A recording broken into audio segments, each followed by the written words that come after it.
ભારત સરકારના એક પેડ માં કે નામ અભિયાન હેઠળ ગુજરાતમાં અમૃત મિશન તથા નેશનલ અર્બન લાઇવલીહુડ મિશન અંતર્ગત વુમન ફોર ટ્રી કાર્યક્રમનો પ્રારંભ કરવામાં આવ્યો છે. ભરૂચ નગરપાલિકા દ્વારા આ કાર્યક્રમનો શુભારંભ પ્રમુખ વિભૂતિબા યાદવના હસ્તે કરવામાં આવ્યો હતો.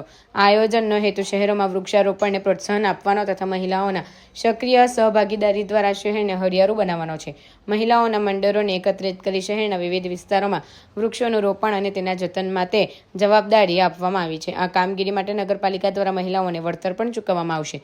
આ પ્રસંગે ઉપપ્રમુખ અક્ષય પટેલ, કારોબારી અધ્યક્ષ હેમેન્દ્ર પ્રજાપતિ તથા અન્ય અધિકારીઓ ઉપસ્થિત રહ્યા હતા. મહિલાઓને ઉત્સાહિત કરી આ અભિયાનને સફળ બનાવવામાં સહકાર આપવાની અપીલ પણ કરવામાં આવી.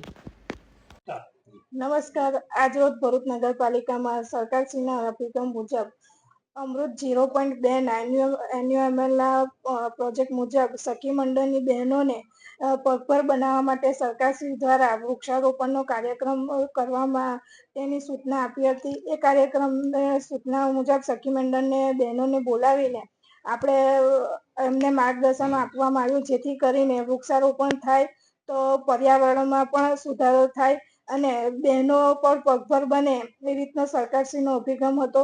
અને બહેનોને માર્ગદર્શન આપી અને એમને કીટ વિતરણ પણ કરવામાં આવ્યું છે, જેથી કરીને બહેનો વૃક્ષોને રોપી અને એમનું જતન કરશે અને સરકારશ્રી દ્વારા એમને ભથ્થું પણ ચૂકવવામાં આવશે.